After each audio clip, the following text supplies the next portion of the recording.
Wassalam Ustadz Muhammad Faizar Hidayatullah. Allahu Akbar. Yang macam-macam akan diruqyah. Nah Ustadz, mohon izin Ustadz, insyaallah. Ustadz, salamannya sama saya nanti aja Ustadz.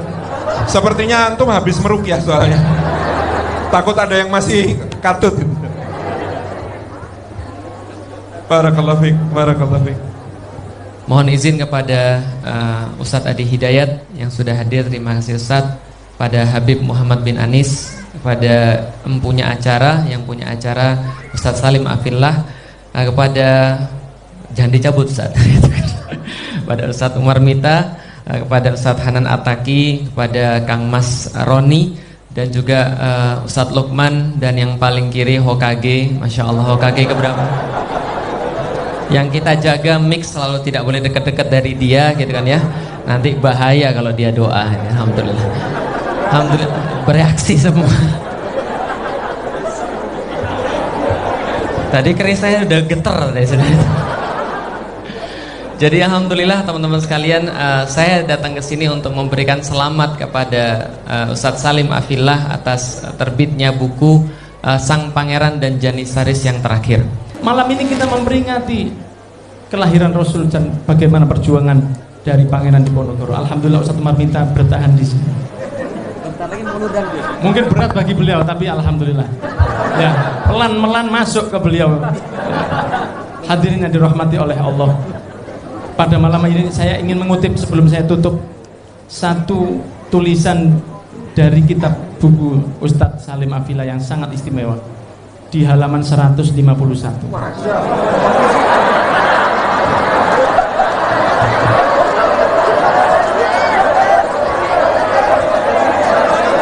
Sabar dulu, sabar.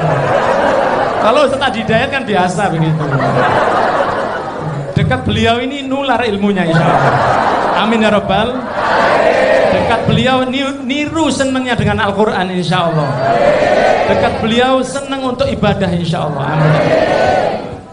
Di bagian ke-10 kisah itu di Mekah 14 April 1803. Di situ Ustadz Salim Afillah mengutip setelah selesainya haji,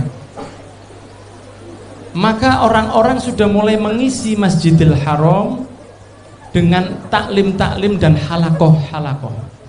Benar Ustaz nggih? Ada di tempat Wakaf Mataraman.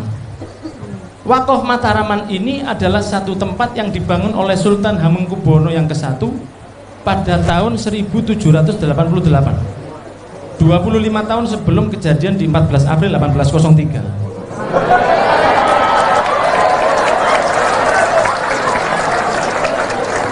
Dikisahkan di dalam buku itu bahwa Wakaf Mataraman itu semakin ramai dengan adanya seorang alim dengan beberapa ulama dan santri Ashabul Jawin yang memenuhi Wakaf Mataraman.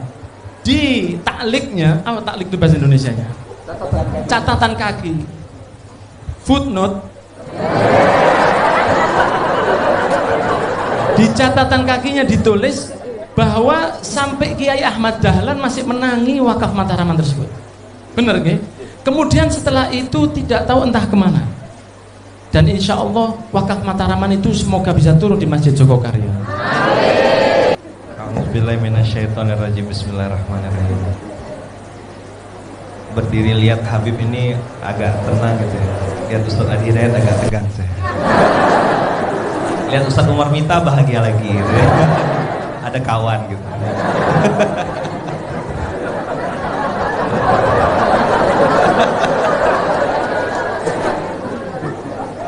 Assalamualaikum warahmatullahi wabarakatuh.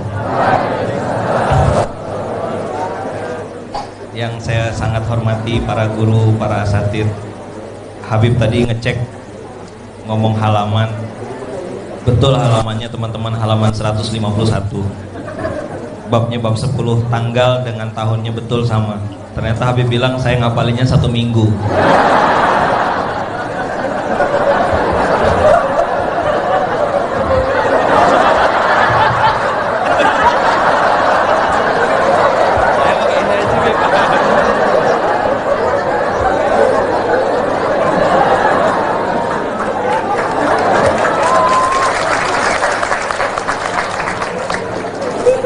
Ngelihat Habib saja sudah senang, bagaimana ngelihat kakeknya. Masya Allah, tabarakallah.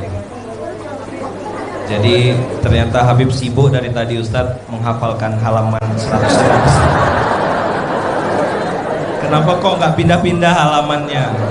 Rupanya menghafalkan footnote sampai di foto. Nanti jangan lupa dikirim Bib ya.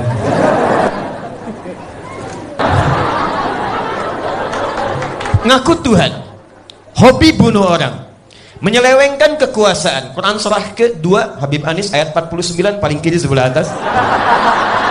Tadi Ustadz Felix menyebutkan Profesor Ahmad Mansur Suryanegara.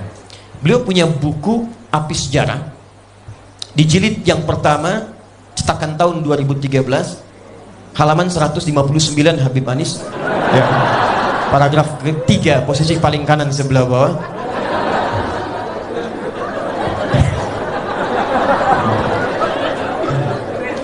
Ini saya sangat menyayangi Habib Muhammad bin Anis ya. Insya Allah. Anis dari kata al-ins, saya pernah sampaikan saat di Jakarta, dari kata anusah, akarnya al-ins, disebutkan 18 kali dalam Al-Quran. Artinya sosok yang lembut, ramah, tampak, dan selalu disandingkan dengan jin dalam Al-Quran. 18 kali disebutkannya. Ya ma'syaral jinni wal wa ma khalaqtul jinna wal ins. Selalu gitu. Untuk membedakan ada bagian-bagian tertentu yang tidak sama antara manusia dengan jin. Di manusia itu halus, lembut. Makanya yang disebut makhluk halus itu ya ini gitu. Manusia tampak, jin tidak. Manusia tampak, jin tersembunyi. Karena itu disebut dengan jin. Semua dalam bahasa Arab yang depannya jim dengan nun itu pasti tersembunyi. Jin disebut jin karena tersembunyi. Makanya kalau ada jin melakukan penampakan, itu jin sedang bermasalah. Saya serius. Apalagi manusia yang cari penampakan jin. Janin, perempuan punya janin karena tak nampak dalam pandangan saat ini. Jannah, surga, karena belum tampak saat ini. Yang jim dengan nun yang tampak cuma satu, namanya jun ya. Ada jin dengan jun, jinnya tidak tampak, junnya tampak.